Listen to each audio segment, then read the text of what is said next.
I grew up in the kind of loneliness that settles in your bones long before you understand what loneliness even is.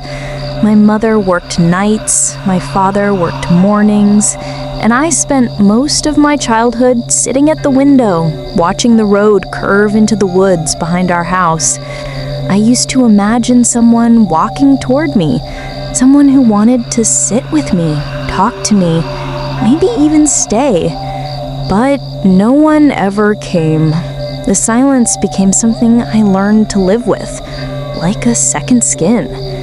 When I turned 17, my mother sent me to spend weekends at her uncle's remote cabin. She said it would be good for me, a place to breathe. I didn't argue. I was used to going where I was told. I just didn't know the silence there wasn't empty. It was waiting. The cabin sat deep in the woods, so far from town that phone signals vanished before the driveway even appeared. Inside, everything smelled like dust, old pine, and cold stone. The first night, I tried to distract myself by reading, but the quiet felt heavier than usual, like the air itself was watching me. Around midnight, I heard a sound. 3 slow knocks on the back door. They weren't loud, but deliberate, like someone testing the wood with their knuckles. I froze, the book slipping from my hand. No one knew I was here. No one should have been able to find this place in the dark. When I gathered enough courage to check, the window above the sink showed nothing but trees. Still, the feeling lingered.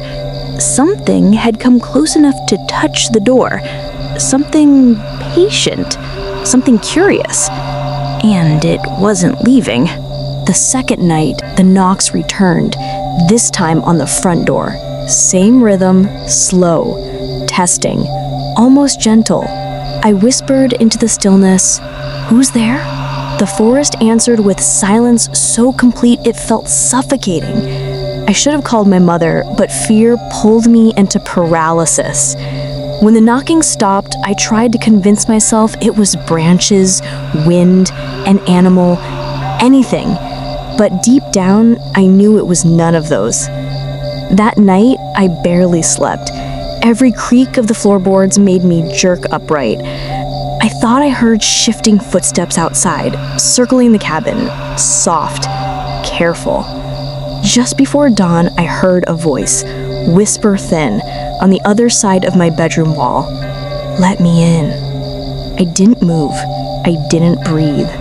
I lay there until morning light finally spilled across the room, and I prayed the voice had been a dream. It wasn't. The next afternoon, I stepped outside to see if there were footprints. The soil was disturbed near the windows, small impressions, like someone had been standing there for hours. When I looked up, I saw him. My father. Or something wearing his face.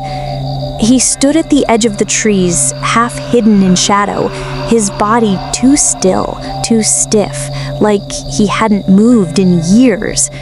His clothes were wrong, tattered, damp, almost rotting, and his skin looked pale and swollen. My father had died when I was 9. I had seen his body in the casket, but the thing in the woods smiled at me, raising one hand in a slow, unnatural wave. "My boy," it croaked. The sound wasn't his voice, it was deeper, cracked, dragged across something sharp.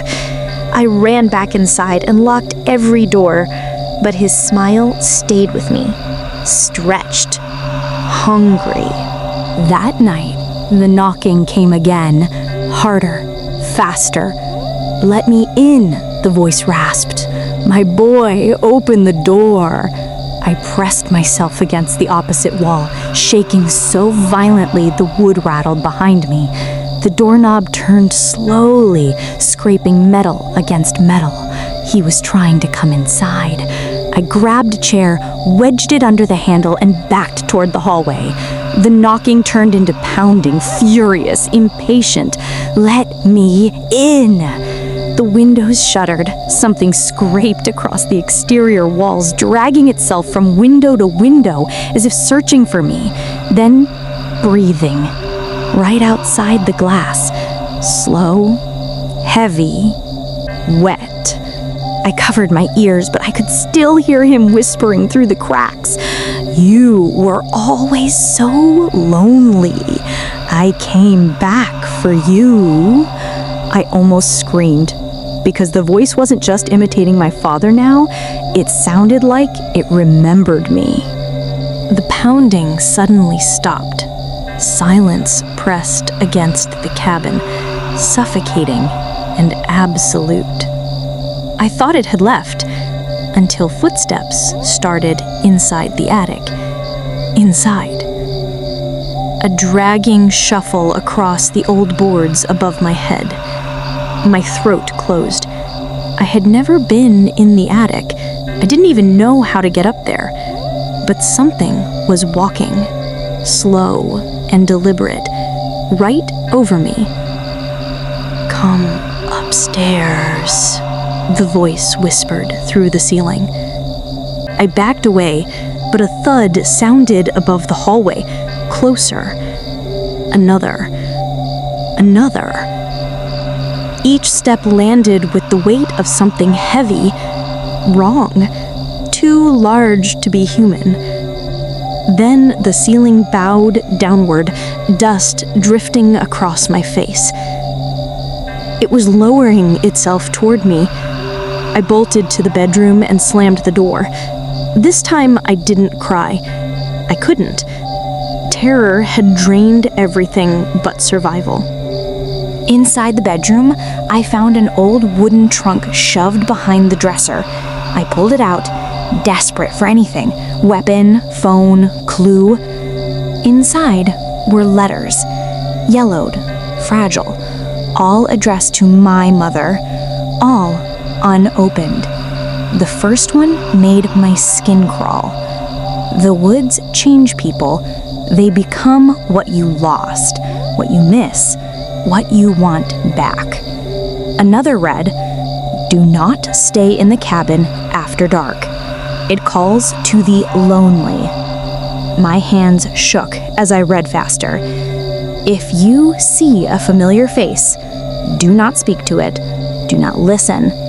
Do not open the door. They mimic the dead to get inside."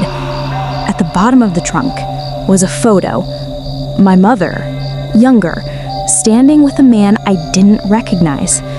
On the back, in her handwriting, "The cabin took him. I can never go back." My stomach twisted. She had lied.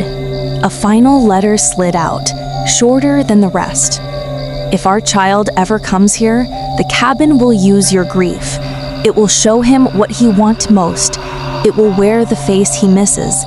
And it will not stop until it takes him too." My vision blurred. My mother had brought me here knowing the danger, because she thought I was strong, or because she thought I wasn't. A floorboard creaked outside the bedroom door. "Please," the voice whispered, "don't be afraid. I'm your father." I clutched the letter so tightly it tore. He hadn't come back for me. The cabin had created him, created a monster shaped from my loneliness, my grief, my desperate wish for someone to stay. The handle turned, slowly, silently, and I realized the monster didn't need to break down the door. It only needed me to open it. The door cracked open an inch before I could stop myself. A hand slid through. Gray, swollen, trembling with unnatural life. "My boy," it rasped, "let me see you." I slammed my shoulder into the door, forcing it shut, but the hand stayed wedged inside, fingers twitching, nails scraping the wood as it tried to force its way through. "Don't fight me." Its voice was almost pleading. almost sad. The letters fell from my hands as I shoved harder, the creature groaning, bones cracking as it pressed in. For a moment, I felt its skin brush mine, cold, rubbery, damp. Something inside me broke. Not hope, not courage, just the last thin thread of denial. This thing had my father's face, but it wasn't him, and it wanted to wear my face next. I screamed until my voice cracked, but no one heard. The door suddenly gave way, not because I won, but because the creature let go. Silence swallowed the cabin. I backed into the corner, shaking uncontrollably, waiting for the next sound. It came from the window, a reflection, my father's face staring back at me from the glass. Except I wasn't standing at the window. He was inside the room with me, behind me. I felt his breath on my neck, thick, wet, rattling. "You opened the door," he whispered. "That's all I needed." I tried to move. I couldn't. My body was no longer responding to me. His cold fingers slid across my shoulder, and I felt something pulling at my thoughts, my memories, my voice. The cabin didn't just take people, it replaced them. I'm still here, in this body, screaming inside it, while the thing wearing my skin walks the world, and it's looking for someone lonely, just like I was.